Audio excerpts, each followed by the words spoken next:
Theos en el Corpus Hermeticum, ontología, inmanencia y trascendencia.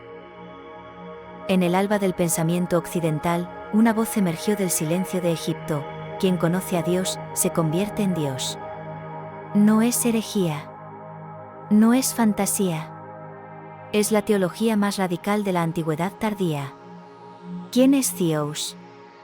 El Dios desconocido que no tiene nombre, y sin embargo posee todos. El intelecto que no piensa, sino que es. La fuente que trasciende el ser, y a la vez lo satura todo. En el Corpus Hermeticum, Hermes Trismegisto no ofrece doctrina. Ofrece una mutación del alma. Este no es un vídeo sobre mitos. Es una entrada al corazón de una teología que desafió al platonismo, rechazó al gnosticismo radical, y proclamó que el destino del ser humano no es servir a Dios, sino convertirse en Él. Si estás dispuesto a mirar más allá del velo del lenguaje, la puerta está abierta. Viaja con nosotros a través de nuestro mundo imaginario IZI. Esta narración parte de una idea de Isabel Aguirre y Ángel Pons para estudiar las grandes cosmogonías y los arquetipos del pensamiento antiguo. Esperamos que os guste. Comenta, suscríbete al canal y déjanos tu apoyo con un me gusta. Gracias. En el crepúsculo de la antigüedad, cuando los viejos dioses de la polis griega enmudecían y las certezas cívicas romanas se fracturaban ante la ansiedad metafísica, surgió en el Egipto helenizado una voz singular, atribuida al 3 veces grande Hermes Trismegisto. La figura de Theos, término griego que designa a la divinidad no solo como ente supremo, sino como realidad fundante y ordenadora, se encuentra en el Corpus Hermeticum, situada en el vórtice de las corrientes especulativas de la antigüedad tardía. Para comprender la magnitud de esta teología, es imperativo realizar una distinción preliminar, aunque no excluyente, entre el hermetismo técnico y el hermetismo filosófico. Mientras que el primero se ocupó de la manipulación operativa de las fuerzas cósmicas a través de la alquimia, la astrología y la magia talismánica, buscando efectos tangibles en la physis, la naturaleza o realidad material manifestada, el hermetismo filosófico redirigió esa búsqueda hacia la transformación interior del sujeto y el conocimiento salvífico de Dios. Sin embargo, ambos brazos pertenecen a un mismo cuerpo, la convicción de que el universo es un sistema de correspondencias simpáticas legible para el iniciado. El Corpus Hermeticum no surgió en el vacío, sino en el fértil y convulso ecosistema intelectual de Alejandría. En esta urbe, crisol de sabidurías, el texto hermético dialoga, a veces polémicamente y otras veces en armonía, con las grandes tradiciones de su tiempo. Se nutre del platonismo medio, adoptando su estructura metafísica, pero inyectándole una piedad egipcia reverencial. Interactúa con el judaísmo helenístico, del cual toma préstamos exegéticos sobre la creación, aunque releyendo el Génesis bajo una óptica pagana, y comparte atmósfera con las religiones mistéricas y la gnosis emergente. No obstante, reducir el hermetismo a un simple sincretismo sería un error de simplificación. Se trata más bien de una síntesis original donde Theos es repensado no como el motor inmóvil de Aristóteles, frío y distante, sino como una presencia viva que, paradójicamente, trasciende el mundo y a la vez lo satura. ¿Existe verdaderamente una teología hermética, coherente, un sistema cerrado y lógico, o nos hallamos ante una constelación de doctrinas en tensión, acumuladas por el azar de la transmisión textual?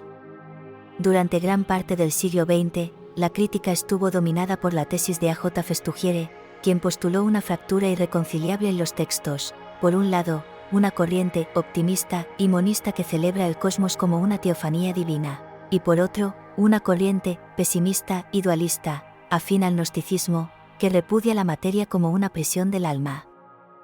El Corpus Hermeticum debe leerse no como un tratado dogmático sistemático, sino como una colección de discursos pedagógicos, visionarios y litúrgicos que responden a diferentes estadios del progreso espiritual del discípulo. Lo que Festugiere interpretó como contradicción doctrinal es una adaptación pedagógica. El dualismo es la etapa inicial de ruptura con la ilusión sensorial, necesaria para alcanzar, posteriormente, la visión monista donde todo se revela como sagrado. Así, la polifonía del corpus, esa multiplicidad de voces donde Hermes instruye a sus hijos Tatu Asclepio, refleja tensiones internas deliberadas. El monismo vibrante del tratado, o logos, segundo y duodécimo, que ve a Dios en la materia, y el dualismo ascético del tratado primero, Poimandres, o el cuarto, la crátera, no son enemigos, sino momentos de una dialéctica espiritual. Debemos entender que la coherencia hermética no es lógica proposicional, sino soteriológica. Todos los caminos, ya sea negando el mundo o sacralizándolo, conducen a la gnosis, el conocimiento integral y redentor de la realidad divina. Para abordar el estudio de Thieus en estos textos, es imperativo establecer una definición operativa de teología hermética que trascienda las categorías modernas. En el hermetismo, la teología no es una especulación racional abstracta separada de la vida, está intrínsecamente entrelazada con la cosmología, la estructura del universo, la antropología, la naturaleza del hombre y la soteriología, la doctrina de la salvación. En el corpus, hablar de Dios es hablar simultáneamente del origen del cosmos y del destino del alma humana. El estatuto del discurso revelado en el Corpus Hermeticum oscila constantemente entre la filosofía racional, que argumenta y deduce, y la hierognosis, el conocimiento sagrado revelado directamente por la divinidad. La teología hermética es, ante todo, una teurgia de la palabra. El discurso sobre Dios tiene el poder de transformar al oyente, elevándolo ontológicamente. El cimiento de esta investigación es rigurosamente filológico. Ninguna exégesis es válida si no descansa sobre la precisión léxica. Procederemos a un análisis semántico exhaustivo de los términos clave en su lengua original, el griego koiné teñido de semitismos y egipcianismos. Términos como kyrios, Señor, que denota soberanía, pater, Padre, que implica generación y cuidado, nous, el intelecto divino o la mente suprema, ágaton, el bien en sí mismo, y aion, la eternidad o el tiempo divino inmutable, serán desgranados para extraer sus matices ontológicos. Especial atención se prestará al concepto de logos, palabra, razón, principio articulador, y su interacción con la fisis. Asimismo, vamos a considerar las variantes textuales críticas y los problemas de transmisión manuscrita que a menudo oscurecen el sentido original, estableciendo criterios firmes para evaluar y, en ocasiones, corregir las traducciones modernas que han suavizado o cristianizado indebidamente los términos paganos.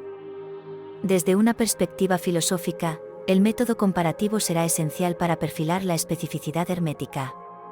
Se contrastará la teología del Corpus Hermeticum con el platonismo medio de autores como Alcino o Inumenio, buscando paralelismos en la jerarquía de los seres y la trascendencia divina. Igualmente crucial será la comparación con Filón de Alejandría, cuya teología del logos y la providencia ofrece un espejo judío casi contemporáneo a las especulaciones herméticas.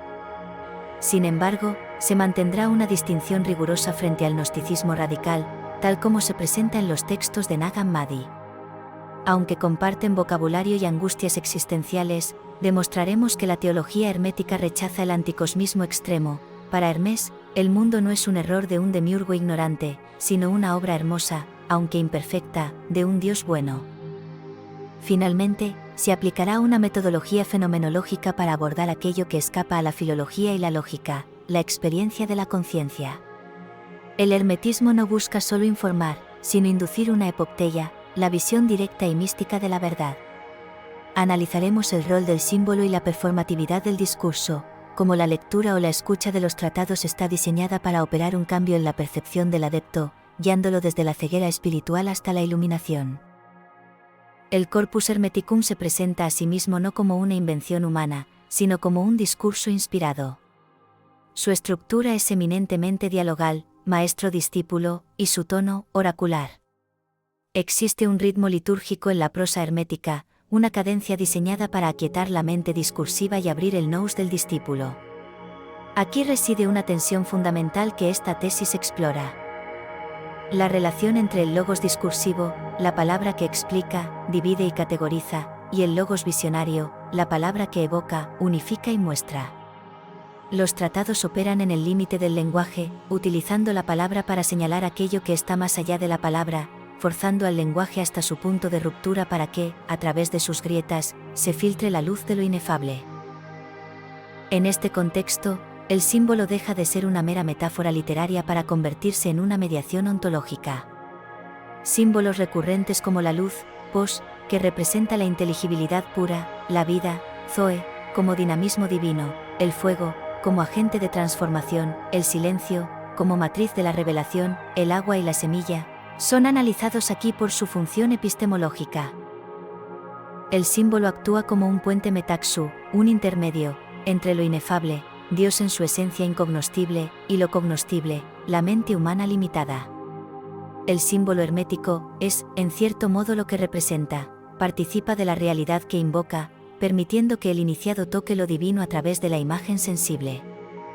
Concluimos esta sección introductoria afirmando que, en la economía espiritual del Corpus Hermeticum, la revelación no es informativa, sino performativa y transformadora. La verdad hermética no se enseña, como se enseña geometría, se muestra y se padece.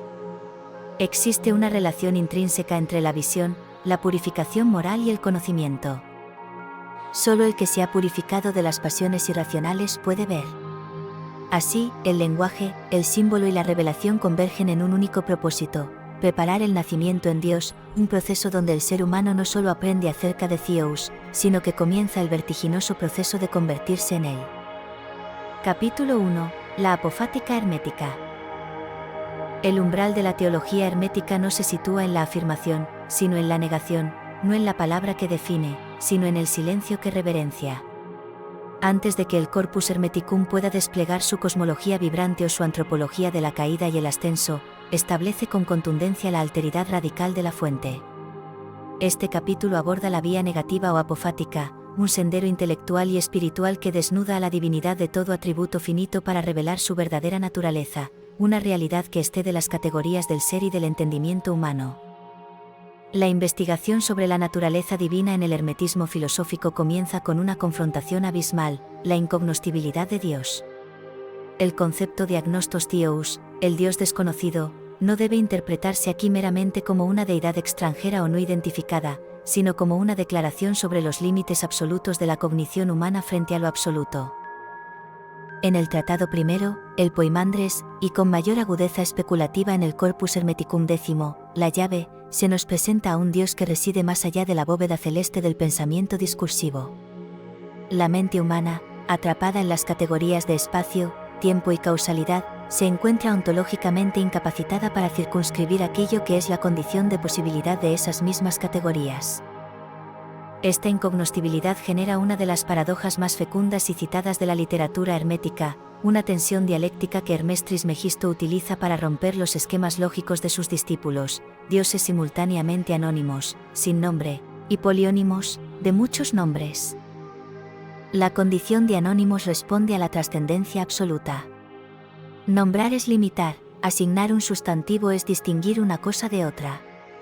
Dado que Theos no es una cosa entre otras cosas, ni una parte del todo, sino la totalidad anterior a la totalidad, carece de nombre propio.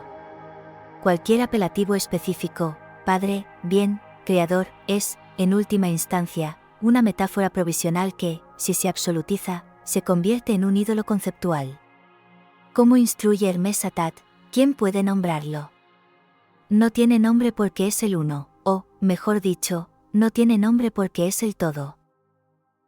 Sin embargo, esta carencia de nombre no es un vacío, sino una plenitud desbordante que precipita la segunda parte de la paradoja: es poliónimos. Precisamente porque no es nada en particular, es la fuente de todo lo particular. Todos los nombres de la creación le pertenecen por derecho de emanación. Decir que Dios tiene todos los nombres es afirmar que cada fragmento de la realidad, desde el astro más brillante hasta la fisis más humilde, lleva la impronta de su autor y, por tanto, puede servir como un epíteto divino. Es crucial establecer aquí una distinción fenomenológica rigurosa entre la inefabilidad ontológica y la inefabilidad epistemológica. La inefabilidad epistemológica se refiere a la incapacidad del sujeto cognoscente, el ser humano en su estado caído, para comprender el objeto divino. Es una limitación de nuestras facultades. Pero el Corpus Hermeticum sugiere algo más profundo: una inefabilidad ontológica. Dios es intrínsecamente inefable no solo porque nosotros seamos limitados, sino porque su modo de existencia es incompatible con la estructura de la definición. Su esencia es la libertad absoluta respecto a la forma y, por ende, respecto al lenguaje. Al adentrarnos en la ontología hermética, nos encontramos con que la teología negativa no solo niega nombres, sino que niega la existencia misma en el sentido convencional. En varios pasajes clave, Theos es descrito como proon, preente o anterior al ser. Esta noción es capital para distinguir el hermetismo de un panteísmo vulgar. Dios no es la suma de los entes existentes, topan, sino la causa que precede y sustenta la existencia. La afirmación de que Dios no es debe entenderse como que Dios es más que ser. Si el mundo es, y Dios es la causa del mundo, entonces Dios no puede ser de la misma manera que el mundo. La causa debe ser ontológicamente superior y distinta al efecto. Aquí, el pensamiento hermético se alinea con las cumbres del platonismo medio y anticipa el neoplatonismo de Plotino. Al igual que el ágaton, el bien, en la República de Platón se sitúa epekeina tesousias, más allá de la esencia o sustancia, el Dios hermético posee una hipersustancialidad. Esta supraesencia implica que Theos es la fuente del ser sin estar sujeto a las vicisitudes del ser. Mientras que todo ente tiene un principio, un desarrollo y un fin, y está compuesto de materia y forma, o acto y potencia, el proon es la simplicidad absoluta e inmutable. Es el manantial que fluye eternamente sin agotarse y sin dividirse. En el Corpus Hermeticum II, Discurso Universal, Hermes explica que Dios no es engendrado, sino que es autogéneto, no es movido, sino que es el motor. Definirlo como un ente sería rebajarlo al nivel de las criaturas, atrapándolo en la red de la finitud.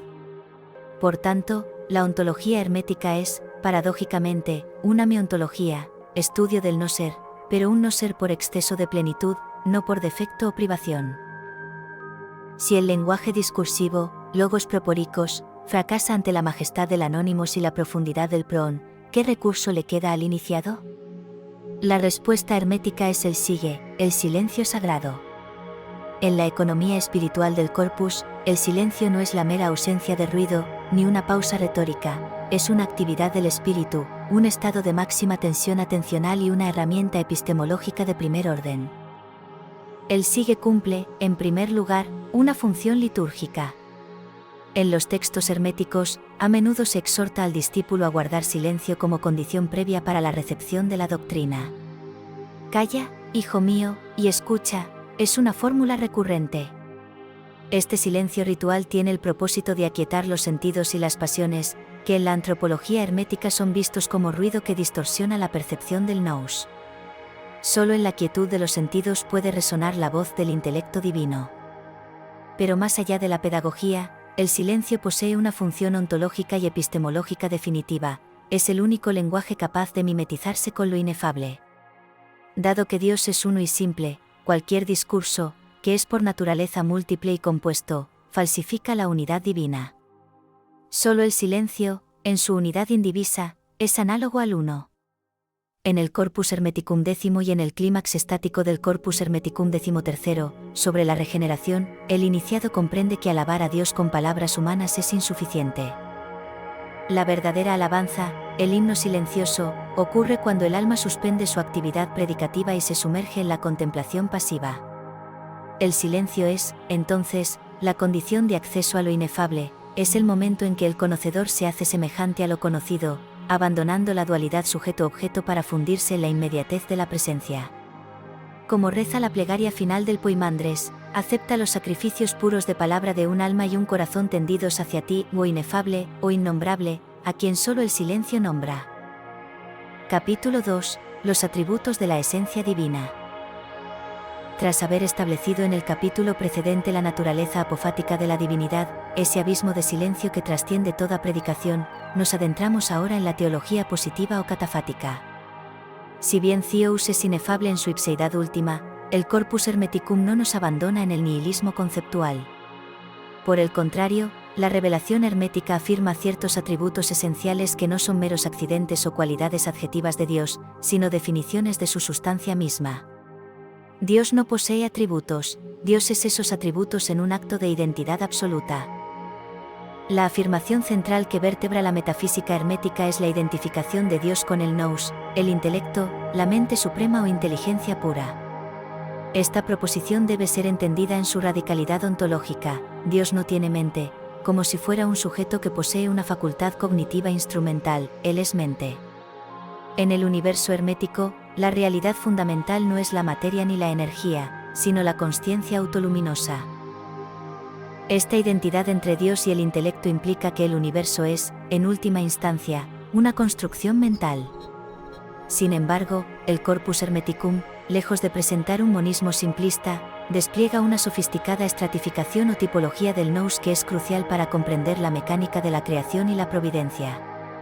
Basándonos primordialmente en el Poimandres, Corpus Hermeticum I, y en el Tratado sobre la Mente Común, Corpus Hermeticum XII, distinguimos tres niveles hipostáticos. En la cúspide reside el nous supremo o nous padre. Es la mente increada, estática y andrógina, la fuente de toda inteligibilidad. Este intelecto primero no piensa discursivamente, pues el pensamiento implica movimiento y transición de una premisa a una conclusión. El nous padre es la intuición instantánea y total de la verdad, existiendo en un reposo eterno antes de la diferenciación. De este abismo de luz mental emana, mediante una procesión verbal, el nous demiúrgico. Este segundo Dios es el artífice operativo, el obrero intelectual que, contemplando los arquetipos en el Padre, ejecuta la creación del cosmos sensible. Mientras el Padre es el arquitecto silencioso, el demiurgo es el constructor que, unido al Logos, pone en movimiento las esferas celestes y administra la Imarmene, el destino o necesidad astral que gobierna el mundo sublunar. Esta distinción salva la trascendencia del Padre, él no se mancha las manos con la materia, actúa a través de la mediación de su mente demiúrgica. Finalmente, encontramos el nous humano, pero con una salvedad crítica. En la antropología hermética, el intelecto no es una posesión garantizada de todos los hombres biológicos. El nous en el hombre es una chispa de la divinidad, una gracia que desciende solo sobre aquellos que viven con piedad y buscan lo divino, según el Corpus Hermeticum IV. Para el hombre común, sumido en la embriaguez de los sentidos, el nous permanece latente o ausente, sustituido por la mera razón discursiva, logos, o el instinto. Solo el iniciado, el hombre con mente, actualiza esta potencia, convirtiendo su propia consciencia en un espejo donde Dios se contempla a sí mismo. Si el nous define la sustancia cognitiva de Dios, el término ágaton, el bien, define su cualidad moral y ontológica suprema. No obstante, la exégesis de los tratados segundo, Discurso Universal, y sexto, que el bien está solo en Dios, nos obliga a purgar este término de cualquier connotación ética sentimental moderna. El bien hermético es una categoría metafísica que denota plenitud, autosuficiencia y capacidad generativa ilimitada. La tesis hermética es de una exclusividad tajante, el bien está solo en Dios y en ninguna otra parte. Hermes instruye a Asclepio en una doctrina que contrasta vivamente con el optimismo moderado de ciertas escuelas estoicas o platónicas. Para el hermetismo, el bien es idéntico a la fuente que todo lo da y nada recibe. Dios es el bien porque es la causa generadora de todo, es aquel que otorga el ser sin sufrir disminución. Esta definición conlleva una consecuencia sombría para la cosmología, la imposibilidad estructural del bien en la materia. El mundo, o cosmos, al ser una realidad creada, pasiva y sujeta al movimiento y la alteración, es intrínsecamente deficiente. En el Corpus Hermeticum VI, la condena es severa, el mundo es plenitud de maldad, del mismo modo que Dios es plenitud del bien.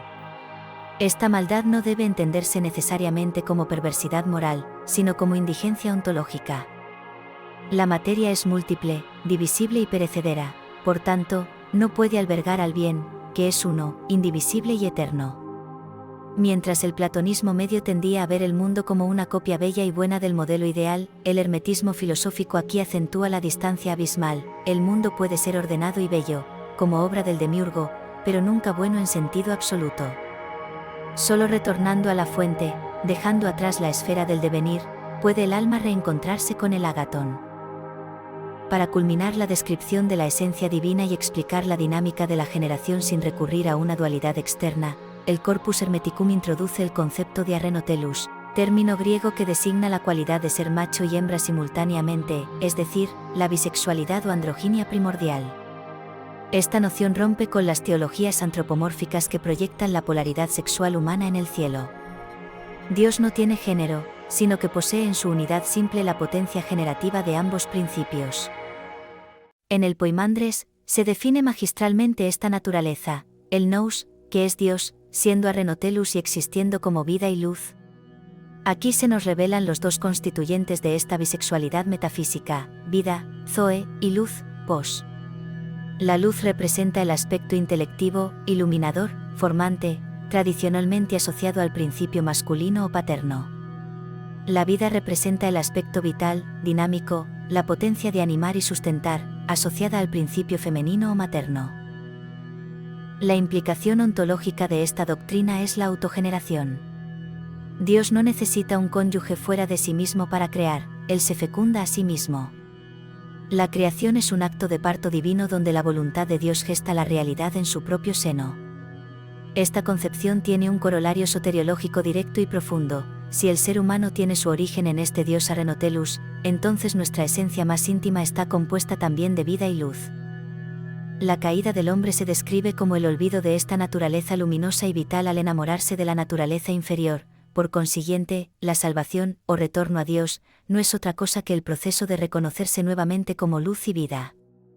Aquel que reconoce que su Padre es luz y vida, volverá a la luz y a la vida.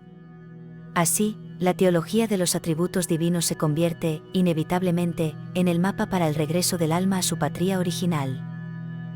Capítulo 3. La dinámica de la creación. Si la teología negativa nos situó ante el abismo silencioso de la divinidad incognoscible, la cosmogonía hermética nos obliga a contemplar el misterio de la manifestación, el tránsito de lo uno a lo múltiple, del silencio a la palabra. Este capítulo explora la economía procesional del hermetismo, donde la creación no es un acto artesanal ex nihilo en el sentido moderno, sino un despliegue jerárquico y emanativo de potencias divinas que, descendiendo por la escala del ser, configuran la realidad sensible. El primer movimiento en el seno de la inmovilidad divina es la activación de la boule, la voluntad. En el Corpus Hermeticum, la voluntad de Dios no es un capricho arbitrario ni una deliberación psicológica, sino la semilla ontológica de todo lo que llegará a ser. Como se describe en el Poimandres, la boule contiene en sí misma el arquetipo del universo, es el mundo concebido idealmente antes de ser pronunciado. Sin embargo, la voluntad, siendo perfecta, permanece estática hasta que es articulada por el Logos, la palabra o razón divina. El Logos emerge aquí como la hipóstasis mediadora por excelencia. No es ampliamente sonido, sino la potencia estructurante que traduce la voluntad del Padre en realidad efectiva. Al analizar la función del Logos en el Corpus Hermeticum, identificamos una tipología triple que opera simultáneamente. Primero, actúa como logos espermáticos, seminal, impregnando la materia caótica de principios racionales que la ordenan y le dan forma. Segundo, se manifiesta como logos didascálico, la voz reveladora que instruye a Hermesi, a través de él, a los iniciados, haciendo inteligible lo divino. Tercero, posee una función salvífica, pues es el agente que llama al alma caída para que recuerde su origen. Para comprender la sofisticación de esta doctrina, es ineludible la comparación con Filón de Alejandría. El hermetismo parece adoptar y adaptar la distinción filoniana entre el logos en diatetos, el pensamiento interno, la razón inmanente en la mente de Dios, y el logos proporicos, la palabra proferida o emitida. En la visión hermética, la creación ocurre cuando el Santo Verbo desciende sobre la naturaleza húmeda y oscura, la materia primordial, separando los elementos sutiles de los pesados. Este logos es consustancial al nous, descrito a menudo como el Hijo de Dios, brillante y sonoro, que se une al demiurgo para poner en marcha la maquinaria cósmica. Así, la creación es un acto lingüístico y litúrgico, Dios habla al mundo, y el mundo es el eco solidificado de esa voz. En el tratado inaugural del Corpus, el Poimandres, la figura del revelador homónimo plantea un enigma ontológico fascinante. Poimandres se presenta a sí mismo no como un Dios ajeno, sino con una fórmula de autoridad suprema: yo soy Poimandres, el nous de la autentias. El término autentias, que denota soberanía absoluta, poder autárquico o autoridad suprema, sitúa a Poimandres en la cúspide de la jerarquía divina. Su estatus ontológico ha sido objeto de debate: ¿es un ángel, una hipóstasis independiente o una proyección de la propia mente iluminada de Hermes? El análisis riguroso sugiere que Poimandres actúa como el intelecto de la soberanía, una personificación de la mente divina en su función de descender hacia el ser humano para otorgar la gnosis. No es el Dios supremo en su inefabilidad, el Padre, sino la faz accesible de Dios, el pastor de hombres, si aceptamos la etimología popular, o el testigo, si optamos por la raíz copta. Poimandres opera como un mediador cognitivo total, cambia la consciencia del visionario para que pueda soportar la visión de la cosmogénesis. En este sentido, guarda estrechos paralelos con las figuras del Hijo de Dios en la especulación helenística y sapiencial judía, aunque carece de la encarnación histórica del cristianismo. Poimandres es el arquetipo celeste que contiene en sí el paradigma del mundo, cosmos noetos. Al mostrarse a Hermes, le muestra la estructura misma de la realidad. Es, por tanto el sujeto que revela como el objeto revelado, borrando la distinción entre el maestro y la lección. Descendiendo un peldaño en la escala del ser, el Corpus Hermeticum introduce la figura del nous demiurgos, el intelecto demiúrgico o creador. Es vital reevaluar esta figura para distanciarla radicalmente del demiurgo maligno o ignorante del gnosticismo setiano o valentiniano. En el hermetismo, el demiurgo es una emanación legítima y hermosa del nous supremo. Si el Padre es el arquitecto que concibe el plano, el demiurgo es el constructor que ejecuta la obra. La relación entre el Dios Supremo, el demiurgo y el cosmos se articula mediante una jerarquía de transmisión de poder. El nous Padre, siendo bisexual, vida y luz, alumbra un segundo nous, el demiurgo, que es Dios del fuego y del pneuma, espíritu aliento. Este demiurgo fabrica los 7 gobernadores, que corresponden a las esferas planetarias, y cuya administración se denomina Imarmene, el destino o hado. La Imarmene es la ley férrea de causa y efecto que rige el mundo sublunar y atrapa a las almas no regeneradas. El demiurgo, junto con el verbo, hace girar estas esferas en un movimiento circular incesante, marcando el inicio y el fin de las formas vivas y racionales. Aquí reside una tensión teológica clave, aunque el demiurgo es bueno y su obra es un orden, cosmos, bello, la esfera de su dominio, el cambio, el tiempo, la fatalidad, es una prisión para el alma humana, que posee una dignidad superior a la del propio demiurgo, pues el hombre es hijo directo del Padre, no una criatura del demiurgo. Finalmente, para cerrar la arquitectura de la creación, el Tratado 11, el Nous a Hermes, introduce el concepto de aion, traducido comúnmente como eternidad o eón, como el eslabón perdido que sostiene la coherencia del todo. Aion no es meramente una duración de tiempo infinita, sino una fuerza divina, una hipóstasis que actúa como el cuerpo o la potencia de Dios que envuelve y mantiene al universo. La cadena del ser que se despliega en el Corpus Hermeticum 11 es de una precisión cristalina, Dios hacia el león hacia el cosmos hacia el tiempo, Cronos, y el tiempo hacia el devenir, Génesis. Theos es la fuente inmóvil. Aion es la imagen de Dios, caracterizada por la identidad y la permanencia, es el, siempre, estacionario que rodea al mundo. El cosmos, a su vez, es la imagen del aion, pero una imagen en movimiento. Y el tiempo, Cronos, es la medida de ese cambio incesante. Esta distinción es fundamental para la teología positiva. Dios no está en el tiempo, ni siquiera en un tiempo infinito. Dios está en el aion. El aion es la frontera metafísica que separa lo inmutable de lo mutable, actuando como el alma del mundo, anima mundi, en su sentido más elevado, garantizando que, aunque las cosas individuales perezcan en la esfera del Cronos, la vida como totalidad permanezca indestructible, sostenida por la energía eterna que fluye desde el Padre a través del aion. Capítulo 4. Teofanía cósmica, Dios en el todo.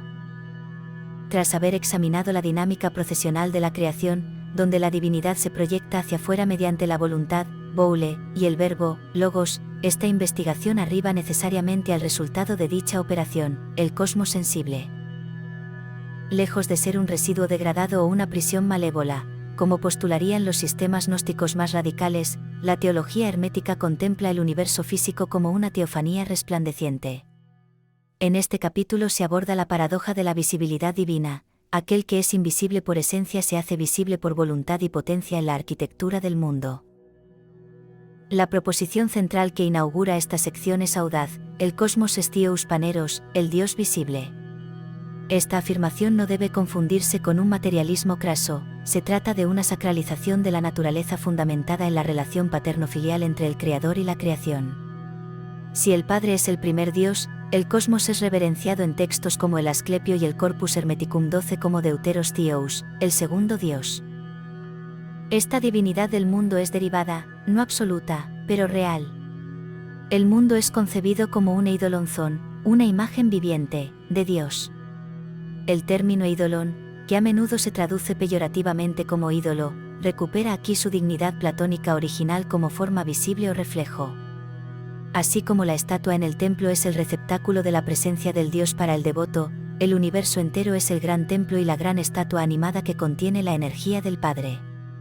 El orden cósmico no es una maquinaria inerte, sino un organismo biológico inmenso, un gran animal, Zommegan, dotado de alma y sensibilidad. La visibilidad de Dios en el mundo responde a una necesidad epistemológica y soteriológica. Dado que los ojos mortales no pueden soportar la luz del nous increado, Dios ha plasmado su belleza en la variedad de las formas naturales. La contemplación del orden celeste, la regularidad de las estaciones y la complejidad de los cuerpos vivos no es, para el hermetista, un estudio profano, sino un ejercicio teológico. Mirar el mundo con los ojos del nous es ver el cuerpo de Dios. Como reza el axioma hermético, lo invisible se conoce por lo visible. El cosmos es, por tanto, el lenguaje jeroglífico mediante el cual el inefable se comunica sensorialmente con el hombre. Si el capítulo primero estableció la trascendencia absoluta, este apartado se adentra en la inmanencia radical, resolviendo la tensión mediante una dialéctica de presencia total. El tratado quinto, que Dios es invisible pero muy visible, es la piedra angular de esta doctrina. Allí, Hermes desafía a su hijo Tat con una interrogación retórica que desmantela cualquier dualismo excluyente: ¿quién es más visible que él? Por eso hizo todas las cosas, para que a través de todas ellas lo veas. La tesis de la inmanencia universal se cristaliza en la sentencia: no hay nada que no sea él. Esto no significa que Dios sea idéntico a una piedra o a un árbol en su particularidad finita, panteísmo vulgar, sino que la seidad o el ser de la piedra y del árbol es, en última instancia, la presencia sostenedora de Dios, panenteísmo. Dios no está en un lugar, porque Él es el lugar, topos, de todo lo que existe. No rodea las cosas desde fuera solamente, sino que las penetra desde dentro como su esencia constitutiva más íntima. La resolución de la tensión entre trascendencia e inmanencia se logra mediante la comprensión de la causalidad divina. Un artesano humano está separado de su obra, el carpintero no es la mesa. Pero Dios opera mediante una causalidad inmanente, Él crea siendo. Su ser es crear. Por tanto, no puede retirarse de la creación sin que ésta se desvanezca en la nada. El hermetismo propone así un monismo dinámico donde la trascendencia garantiza que Dios no se agote en el mundo, mientras que la inmanencia garantiza que el mundo no esté abandonado por Dios. Es una realidad todo en uno donde la multiplicidad de las formas es el despliegue lúdico de la unidad inagotable. Para explicar el mecanismo operativo de esta inmanencia, la física sagrada del Corpus Hermeticum recurre a dos conceptos fundamentales: el anima mundi, alma del mundo, y el pneuma, espíritu o aliento. Dios no manipula la materia densa directamente, Dios no tiene manos, se nos dice, sino que actúa a través de intermediarios sutiles.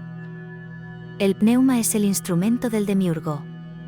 Es una sustancia sutil, un fluido vital que permea todo el cosmos, actuando como el vehículo, o chema, que transporta la influencia del nous a la materia inerte, ile. Es el aire espiritualizado que mantiene la cohesión de los elementos.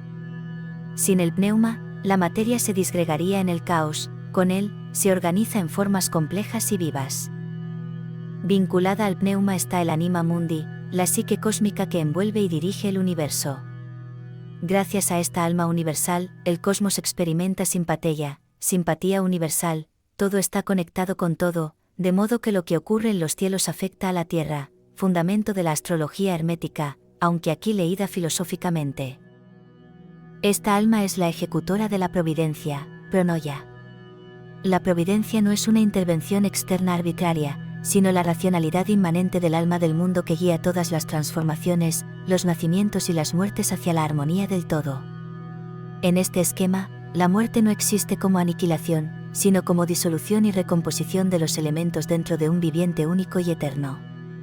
El cosmos, vivificado por el pneuma y regido por el alma, es una teofanía en perpetuo movimiento, una liturgia cósmica que celebra sin cesar la gloria de su Hacedor. Capítulo 5. La consustancialidad del antropos. La investigación gira ahora su mirada desde la inmensidad del cosmos hacia el enigma de la subjetividad humana. En la arquitectura metafísica del Corpus Hermeticum, la antropología no es un apéndice de la cosmología, sino su clave de bóveda.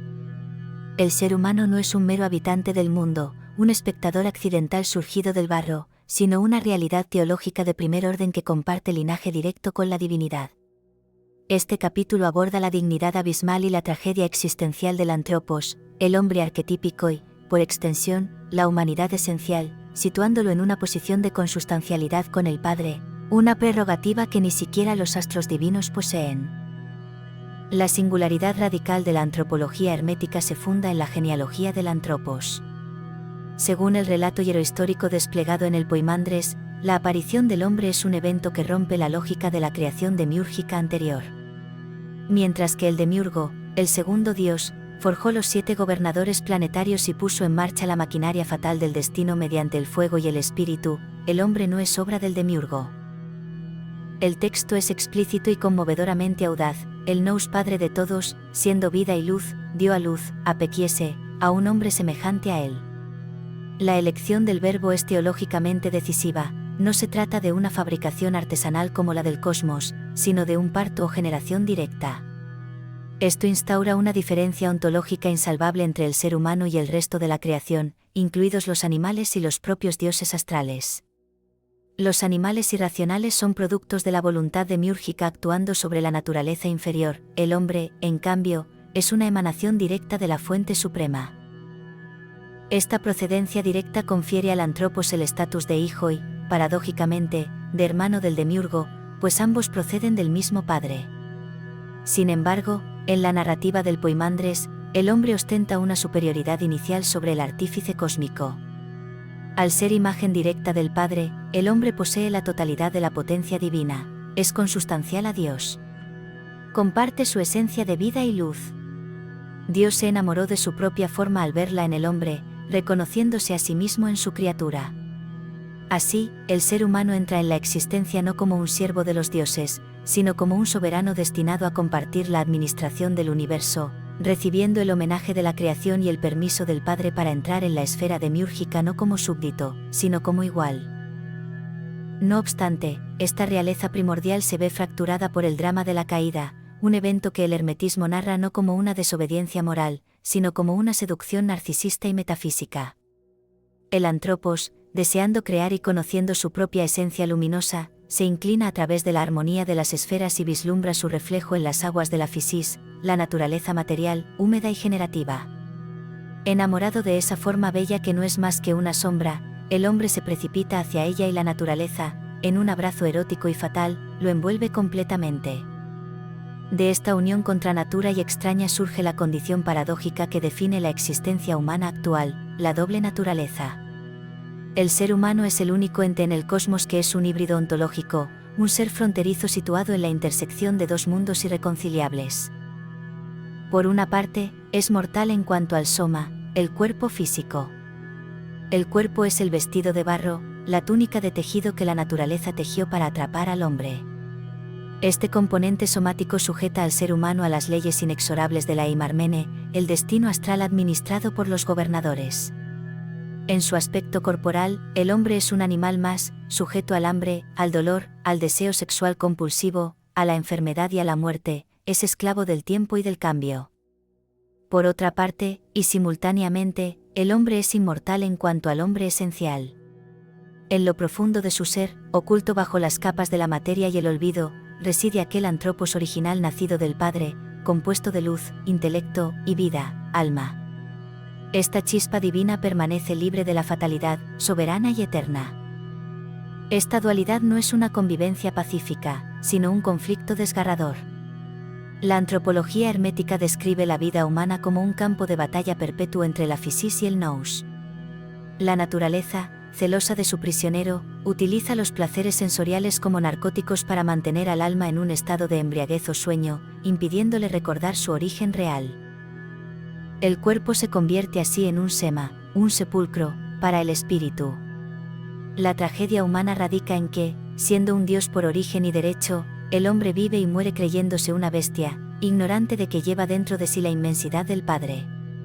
La tarea teológica y existencial, por tanto, será despertar a la consciencia de esta consustancialidad olvidada, reconociendo que, aunque los pies estén anclados en el barro de la mortalidad, la cabeza toca el cielo de la divinidad.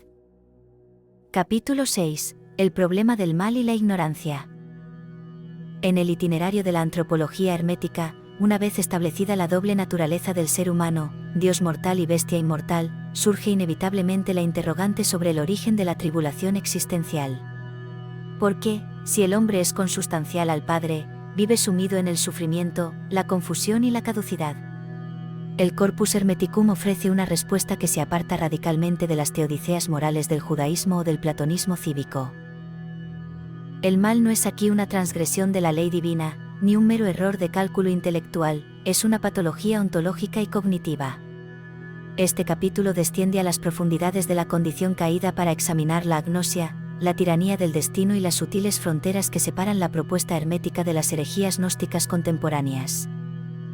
La piedra angular de la amartología, doctrina del pecado, hermética es el concepto de agnosia.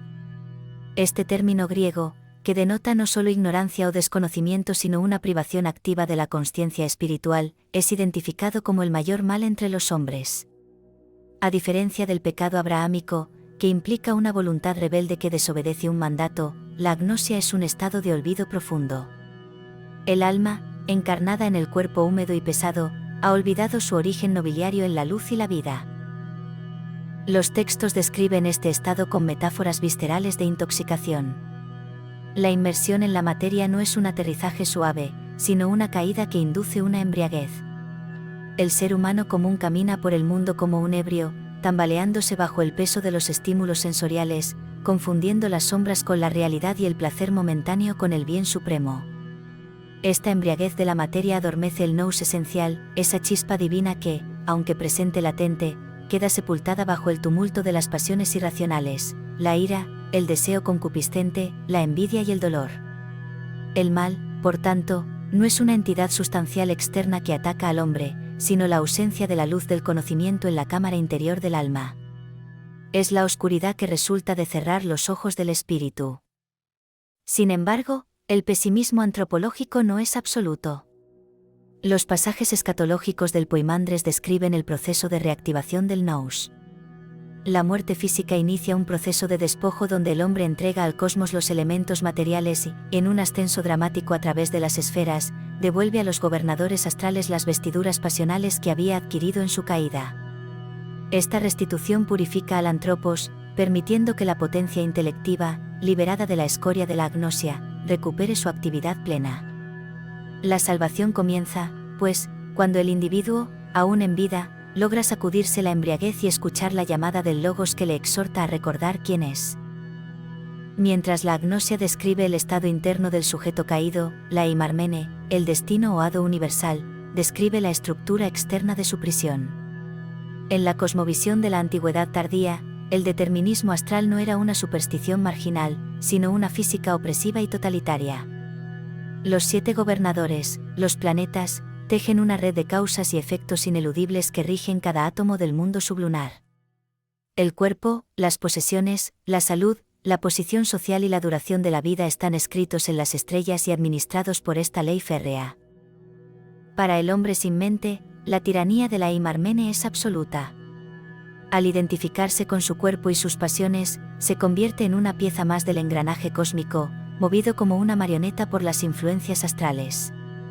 Su yo es una construcción astrológica, carente de libertad real. El Corpus Hermeticum plantea aquí el conflicto trágico: el hombre, nacido de la voluntad libre de Dios, ha caído bajo el dominio de la necesidad ciega de la esfera. No obstante, la gnosis ofrece la llave de la celda. El hermetismo proclama una doctrina de libertad espiritual audaz: el sabio domina los astros. Esto no significa que pueda alterar el curso de los planetas, sino que, al identificarse con el nous, que es ontológicamente superior a los astros, pues procede del Padre y no del demiurgo, el iniciado se sitúa por encima del destino. La eimarmene solo tiene jurisdicción sobre lo corporal y lo psíquico inferior, no puede tocar al espíritu. La gnosis es, así, el acto de ruptura de la esfera, el vuelo vertical que permite al alma sustraerse de la fatalidad horizontal del tiempo y anclarse en la providencia atemporal de Dios. Es en el tratamiento del mal y la caída donde la teología hermética roza y a la vez se distancia de sus primos espirituales, los gnósticos, particularmente las corrientes valentinianas y los textos de la biblioteca de Nag Hammadi. La comparación rigurosa revela matices decisivos que impiden la asimilación simplista de ambos movimientos. Existen similitudes innegables, ambos sistemas comparten un vocabulario soteriológico, una concepción del hombre como un exiliado divino y una estructura de ascenso a través de esferas hostiles o limitantes. En ambos, la salvación es conocimiento y el Salvador desciende para despertar a los durmientes. Sin embargo, las divergencias son profundas y estructurales. En el gnosticismo, la caída es a menudo un evento precósmico, una ruptura o error dentro del pleroma divino que da lugar a un cosmos abortivo y tenebroso.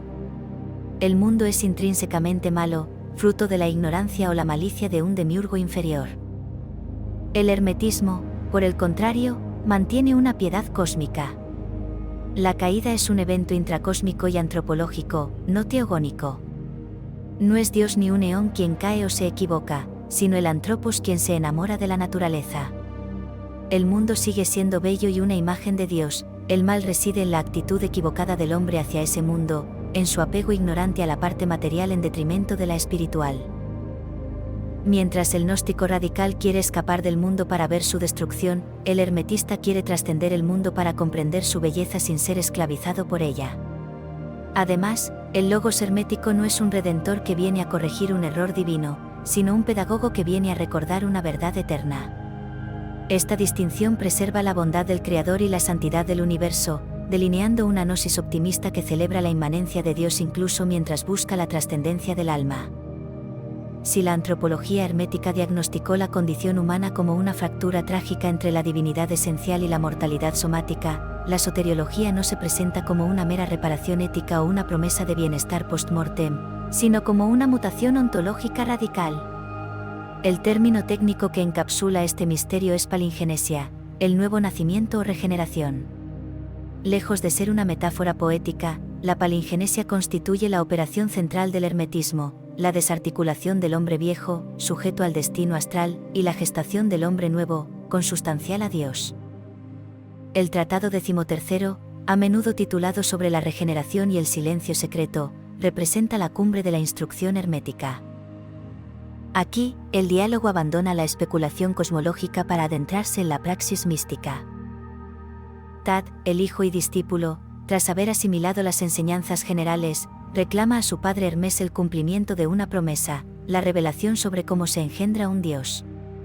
La respuesta de Hermes nos introduce en una fenomenología del renacimiento espiritual que opera mediante una tríada simbólica de gestación, el útero, la semilla y la purificación. El escenario de este nacimiento no es físico, sino noético. Hermes instruye a Tad sobre la necesidad de retirarse al útero del silencio, sigue. Este silencio no es la mudez, sino una matriz de receptividad espiritual absoluta donde la actividad sensorial y discursiva del mundo fenoménico debe cesar por completo. En la economía de la regeneración, la sofia, sabiduría, actúa como el útero metafísico que acoge la concepción divina. Es un estado de vacuidad fértil donde la mente, despojada de las ilusiones de la materia, se abre a la inseminación de lo alto. ¿Cuál es, entonces, el agente fecundador? Hermes revela que la semilla de la verdad no procede de ningún agente mortal. El sembrador es la voluntad de Dios, y la semilla es el bien mismo. A diferencia de la generación biológica, que perpetúa la cadena de la mortalidad y el sufrimiento bajo la tiranía de los astros, esta siembra divina introduce en el alma un principio de eternidad. La semilla germina no para producir un cuerpo, sino para reconstituir al antropos divino. Sin embargo, este nacimiento no puede ocurrir sin un conflicto violento, la expulsión de los ocupantes ilegítimos del alma. El texto describe una psicomaquia dramática donde se enfrentan las potencias de Dios y los verdugos irracionales. Hermes identifica 12 verdugos o tormentos que tiranizan al hombre no regenerado: la ignorancia, la tristeza, la intemperancia, el deseo, la injusticia, la codicia, el engaño, la envidia, el fraude, la ira, la temeridad y la malicia. Estos 12 vicios no son simples fallos morales, sino fuerzas cósmicas vinculadas a los 12 signos del zodiaco, a través de los cuales la Imarmene ejerce su control sobre la materia. La palingenesia, por tanto, se manifiesta como la destrucción sistemática de estos verdugos mediante la invocación de las 10 potencias divinas, la década. En una secuencia litúrgica de gran intensidad, Hermes invoca a la gnosis para expulsar a la ignorancia, a la alegría para desterrar a la tristeza, a la continencia contra la intemperancia, y así sucesivamente. La llegada de la década, que simboliza la unidad y la perfección divina, anula la dodecada zodiacal de la dispersión y el caos. Es una sustitución ontológica. El cuerpo de pecado, compuesto por vicios astrales, es desmantelado y reemplazado por un cuerpo espiritual tejido con las virtudes de Dios. El hombre regenerado ya no es hijo del destino, es hijo del Logos. Complementando la exégesis de la regeneración interna, el Corpus Hermeticum aborda la dimensión de la gracia o don divino a través de la figura del nous como agente de salvación externa que desciende. En el Tratado IV, conocido como el cráter o la mónada, se establece una distinción antropológica crucial que matiza la universalidad de la redención. Si bien el logos, la razón discursiva, ha sido repartido a todos los hombres como una característica de especie, el nous, la inteligencia divina intuitiva, no es un patrimonio común, sino un premio reservado para las almas que eligen elevarse. La misericordia del nous no es un sentimiento afectivo, sino una oportunidad ontológica ofrecida por Dios. Hermes narra un mito fundacional. Dios, queriendo que las almas participaran de su propia consciencia, envió a la tierra una gran crátera llena de nous, mente-espíritu, acompañado de un heraldo. El mandato del heraldo es una invitación al autosacrificio y a la transmutación. Sumérgete tú, que puedes, en este cráter, tú que crees que ascenderás hacia aquel que lo envió, tú, que sabes para qué has nacido. El rito del bautismo en la mente es la contrapartida ritual y simbólica de la palingenesia. Sumergirse en la crátera implica una muerte voluntaria a la identidad mundana y una resurrección en la identidad noética. Aquellos que aceptan el desafío y se bautizan en el nous experimentan una transformación radical, dejan de ser meros racionales para convertirse en hombres de mente. Han adquirido la visión perfecta, ya no miran las cosas desde fuera, sino que las comprenden desde su esencia divina. Sin embargo, esta misericordia es selectiva por necesidad ontológica.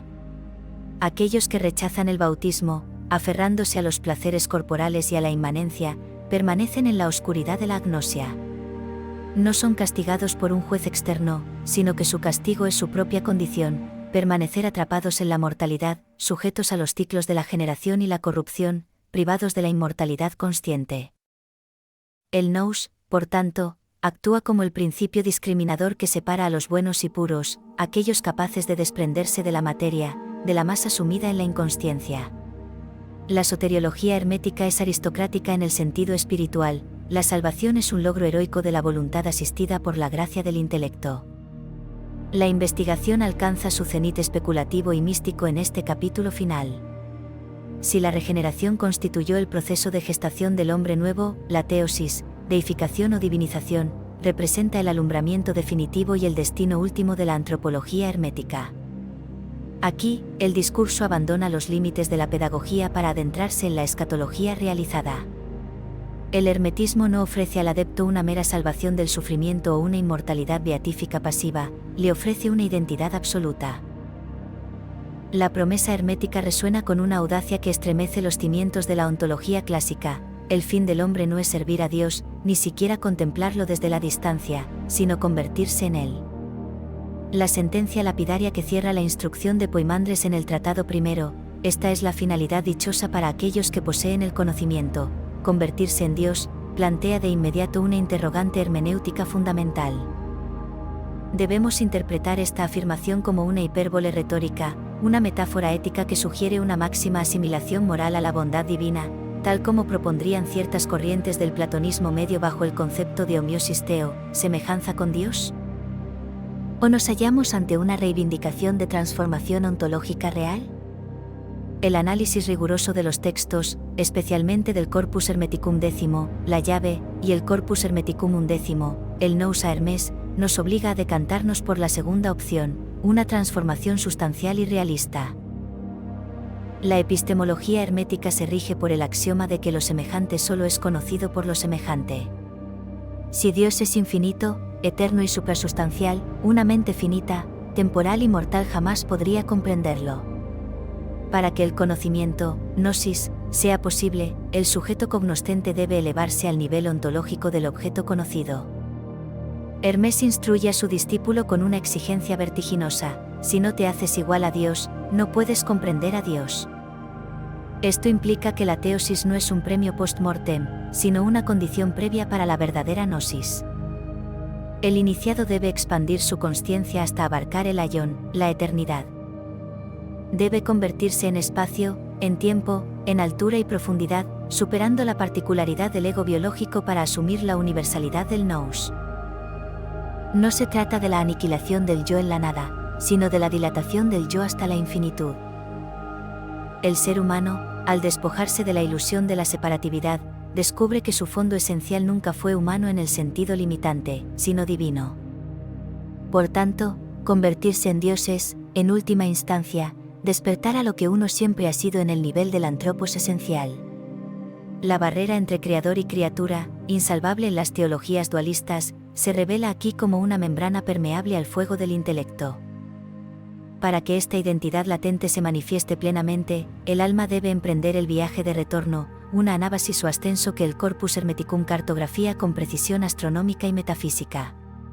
Este itinerario implica el tránsito a través de las esferas de la Eimarmene, un proceso de despojo progresivo que culmina en la entrada a la Ogdoada y la Eneada. Es imperativo definir estos términos en su contexto hermético específico. La Ogdoada es la octava esfera celeste, correspondiente al firmamento de las estrellas fijas, concebida como la región de la estabilidad divina, más allá del torbellino errático de los 7 planetas. Es la morada de las almas purificadas. La Eneada, o novena esfera, representa un estadio aún superior, a menudo identificado con la hipóstasis de las potencias puras o la antesala inmediata de la unidad absoluta con el Padre. El ascenso post-mortem, o el ascenso estático en vida, se describe como una desnudez. Al atravesar cada una de las 7 esferas planetarias, el alma devuelve a los gobernadores las energías pasionales que éstos le habían prestado para la vida encarnada. A la Luna entrega el crecimiento y la disminución, a Mercurio, la astucia maliciosa, a Venus, el deseo engañoso, al Sol, la ostentación del mando, a Marte, la audacia temeraria, a Júpiter, la codicia de poder, y a Saturno, la mentira insidiosa. Al llegar a la Ogdoada, el alma está desnuda. Ha perdido todo lo que definía su personalidad terrestre, su memoria biológica y sus afectos contingentes. Sin embargo, esta desnudez no es una pérdida, sino una recuperación de la potencia esencial. El alma ya no es una psique sujeta a pasiones, sino una entidad puramente noética, revestida únicamente de su propia potencia. En este estado, el iniciado se encuentra con aquellos que son los seres hipnódicos que habitan la octava esfera. Aquí, la individualidad no se disuelve en una masa amorfa, sino que se integra en una comunidad de dioses que comparten una misma naturaleza de luz y vida. Es el retorno del exiliado a su patria, donde la naturaleza propia del alma se revela idéntica a la naturaleza de lo divino. La culminación de este ascenso no es el reposo estático, sino la acción litúrgica suprema, la himnodia cósmica. En la Ogdoada, la actividad principal de los seres divinizados es la alabanza al Padre. Pero esta alabanza no es un canto discursivo compuesto de palabras humanas, sino una resonancia ontológica. El himno hermético es la vibración armoniosa del ser que se sabe uno con la fuente. El iniciado, al llegar a la octava esfera, canta himnos al Padre junto con los que allí están. Su voz se une al coro de las potencias, entidades angélicas o arquetípicas que no tienen poder, sino que son poderes de Dios. Esta liturgia celestial es la anticipación y el vehículo de la unidad final. A través del canto, la frecuencia del alma se sintoniza perfectamente con la frecuencia de la divinidad. Y entonces ocurre el paso final, el misterio que el lenguaje apenas puede balbucear. Desde la Ogdoada, las almas ascienden hacia el Padre, penetrando en la Eneada o más allá, en la luz increada. El texto del Poimandres describe este momento con una belleza sobrecogedora: se entregan a las potencias, y al convertirse en potencias, entran en Dios. Aquí reside la definición última de la teosis: entrar en Dios no como un visitante, sino transformado en pura potencia. En este estado, la distinción sujeto-objeto desaparece. Ya no hay un yo que contempla a Dios, sino que Dios se contempla a sí mismo a través de lo que antes era el iniciado. Es la muerte suprema que es, en realidad, la vida absoluta. La hipnodia cósmica, que comenzó como un canto de la creación visible y continuó como el canto silencioso de las esferas, culmina en el silencio pleno de la identidad. El ciclo se cierra, lo que salió de Dios como emanación, regresa a Dios como consciencia pura, habiendo completado el vasto círculo de la procesión y el retorno, justificando así la existencia del cosmos y la odisea del alma humana. Al arribar al término de este itinerario hermenéutico por la selva textual del Corpus Hermeticum, la investigación no se clausura con una mera recapitulación de datos filológicos, sino con la cristalización de una certeza ontológica. La figura de Zeus que emerge de los diálogos entre Hermes, Tat y Asclepio no se deja reducir a las categorías estáticas de la teología racional clásica. Hemos demostrado que, en el hermetismo alejandrino, Dios no es un objeto pasivo de especulación metafísica, una causa primera fría y distante que satisface la curiosidad lógica del filósofo, sino una realidad dinámica y envolvente que exige, como condición sine qua non para su conocimiento, la transformación radical del sujeto cognoscente. Esta es la primera gran conclusión de nuestra tesis, la indisolubilidad entre teología y antropología. En el Corpus Hermeticum, la pregunta, ¿quién es Dios?, es idéntica a la pregunta, ¿quién soy yo? Hemos verificado que el acceso a Zeus está vetado al logos discursivo que opera mediante la división y el análisis. La divinidad, siendo una totalidad suprasustancial que integra los opuestos, solo se revela ante una facultad capaz de soportar la paradoja, el nous. Sin embargo, dado que el nous en el hombre se encuentra adormecido por la embriaguez de la materia y la tiranía de la eimarmene, el conocimiento de Dios no es un acto intelectual, sino un evento soteriológico. La gnosis no es información acumulada, es una mutación del ser. Conocer a Dios implica necesariamente sufrir la palingenesia, morir a la identidad biográfica limitada y renacer en la identidad arquetípica. Así, la teología hermética se revela, en última instancia, como una tecnología del yo, un manual operativo para la deificación, donde el estudiante no aprende sobre Dios, sino que se convierte en el lugar teofánico donde Dios se reconoce a sí mismo. En segundo lugar, este estudio ha permitido perfilar con nitidez la originalidad irreductible del hermetismo filosófico, situándolo como una tercera vía soberana entre el platonismo académico y el gnosticismo radical. Frente al platonismo medio, que a menudo corría el riesgo de convertirse en un ejercicio dialéctico escolar, el hermetismo inyectó la vitalidad de la piedad egipcia y la urgencia de la revelación. El Dios de Hermes no se alcanza solo por la dialéctica ascendente, sino por la iniciación y la gracia del descenso del nous. La filosofía se transustancia aquí en liturgia cósmica, el silogismo cede su lugar al himno y al silencio. Aún más decisiva es la distinción que hemos establecido frente a las corrientes gnósticas anticósmicas, setianos, valentinianos extremos. Si bien el hermetismo comparte con el gnosticismo el diagnóstico de la alienación humana y la necesidad de una gnosis salvífica, rechaza con vehemencia el odio al mundo. Hemos demostrado que la teología del logos hermético es, paradójicamente, una afirmación de la santidad de la materia. Al declarar al cosmos como segundo Dios e Hijo de Dios, Hermes Trismegisto salva la dignidad del Creador y la belleza de la creación. El mal no es una falla en la arquitectura del universo, ni la obra de un demiurgo maligno o abortivo, sino una enfermedad de la mirada humana. El hermetismo ofrece, así, un optimismo trágico, reconoce el sufrimiento y la cárcel del destino, pero encuentra la llave de la prisión no en la destrucción de la cárcel, sino en la comprensión de su belleza oculta y en la trascendencia de sus muros. Esta postura de monismo inclusivo, donde Dios es a la vez trascendente e inmanente, constituye el aporte teológico más sofisticado del corpus, superando los dualismos simplistas de su época. Finalmente, es imperativo reconocer la proyección histórica de esta teología en la conformación de la metafísica occidental, una influencia que se extiende mucho más allá de los límites cronológicos de la antigüedad tardía. La noción hermética del hombre como un gran milagro, intermediario libre entre lo divino y lo mortal, sembró las semillas que germinarían siglos más tarde en el humanismo renacentista. Cuando Marsilio Ficino tradujo estos textos en el siglo XV, no estaba recuperando meras curiosidades paganas, sino reactivando una concepción de la dignidad humana que desafiaba la antropología pesimista del agustinismo medieval. La teología del Corpus Hermeticum proporcionó el fundamento metafísico para la figura del mago renacentista, el ser humano que, habiendo recuperado su nous, no se resigna a ser un espectador pasivo de la naturaleza, sino que actúa como un co-creador, un operador que canaliza las fuerzas celestes para perfeccionar el mundo inferior. Esta visión del hombre como hermano de Dios, dotado de poder creativo y responsabilidad cósmica, es el antecedente directo de la modernidad científica y filosófica que ve en la mente humana la instancia ordenadora de la realidad. En conclusión, la investigación demuestra que el Corpus Hermeticum no es un remanente marginal del pensamiento irracional, sino un capítulo central y luminoso en la historia del espíritu, donde la razón y la mística se abrazaron para proclamar que el destino del ser humano no es el polvo, sino la inmensidad de la vida divina. La culminación de esta investigación exige un retorno reflexivo sobre el objeto de estudio, no ya para analizar sus partes, sino para juzgar la arquitectura del todo.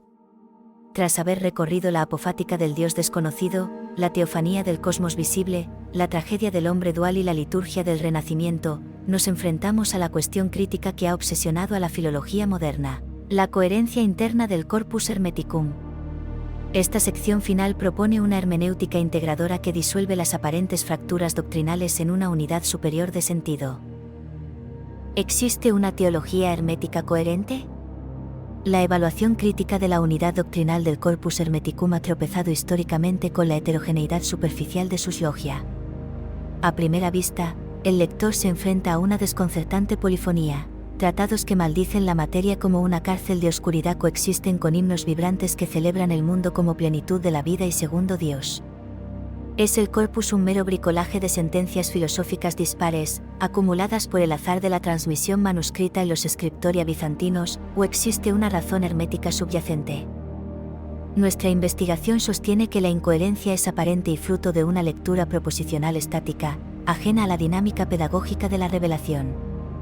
La teología hermética no es un sistema axiomático cerrado, al estilo de la geometría euclidiana, sino una mistagogía gradual. Las contradicciones no son errores lógicos, sino estrategias mayéuticas.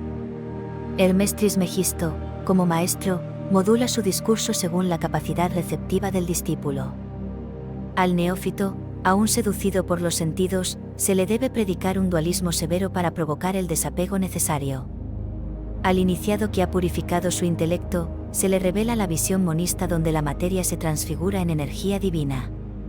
Por tanto, la coherencia del corpus no reside en la uniformidad de sus enunciados, sino en la unidad de su finalidad, la conducción del alma desde la multiplicidad dispersa hacia la unidad simple. Existe, indudablemente, una teología coherente, pero es una teología de camino, que cambia de registro a medida que el viajero asciende por las esferas del ser. Frente a las etiquetas insuficientes de panteísmo, que disuelve a Dios en el mundo, o dualismo gnóstico, que separa a Dios del mundo, esta tesis propone un modelo alternativo para definir la ontología hermética, un monismo inclusivo y dialéctico.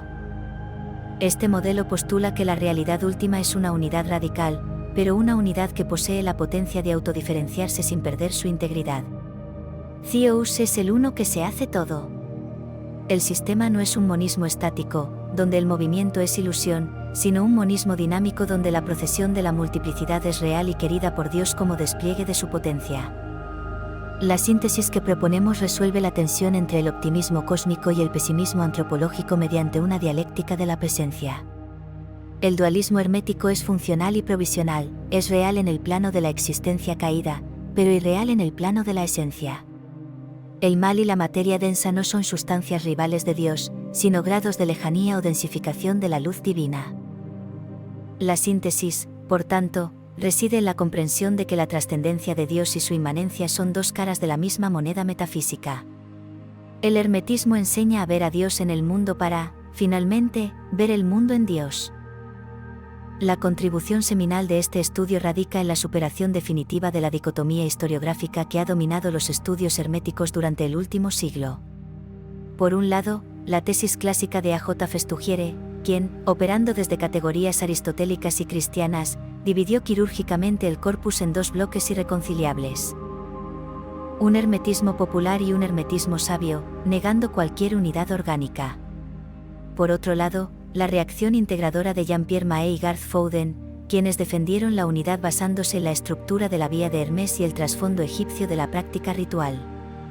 Nuestra lectura trasciende este debate al desplazar el foco desde la estructura literaria o ritual hacia la ontología del logos. La originalidad de esta tesis estriba en demostrar que la tensión entre el rechazo del mundo y la sacralización del mundo no es un accidente histórico ni una mera etapa pedagógica, sino una necesidad metafísica de la propia naturaleza del logos. El logos hermético es, simultáneamente, corte y lazo. Como corte, separa lo sutil de lo denso, exigiendo al hombre un dualismo ascético, separarse de la materia. Como lazo, une todas las cosas en una simpatía universal, exigiendo al hombre un monismo místico, amar la creación como cuerpo de Dios. Nuestra tesis demuestra que Festugiere erró al ver contradicción donde había polaridad, y que la visión de Mahé Fowden se enriquece al dotarla de este fundamento ontológico riguroso. La unidad del corpus hermeticum es la unidad de la respiración divina, un movimiento de exhalación y de inhalación, donde el ser humano es el punto focal donde la creación toma conciencia de su retorno al Padre. Así, el hermetismo se erige no como una doctrina del pasado, sino como una fenomenología eterna del espíritu que se busca a sí mismo a través del espejo del mundo. Este ha sido solo el principio. Puedes ampliar tu conocimiento de este análisis en la descripción del vídeo. Y si durante la narración no lo has hecho, suscríbete a nuestro canal Mundo Imaginario ITZY, déjanos tu apoyo con un me gusta y comenta qué otros cuentos, mitos, leyendas y tradiciones deseas conocer. Gracias.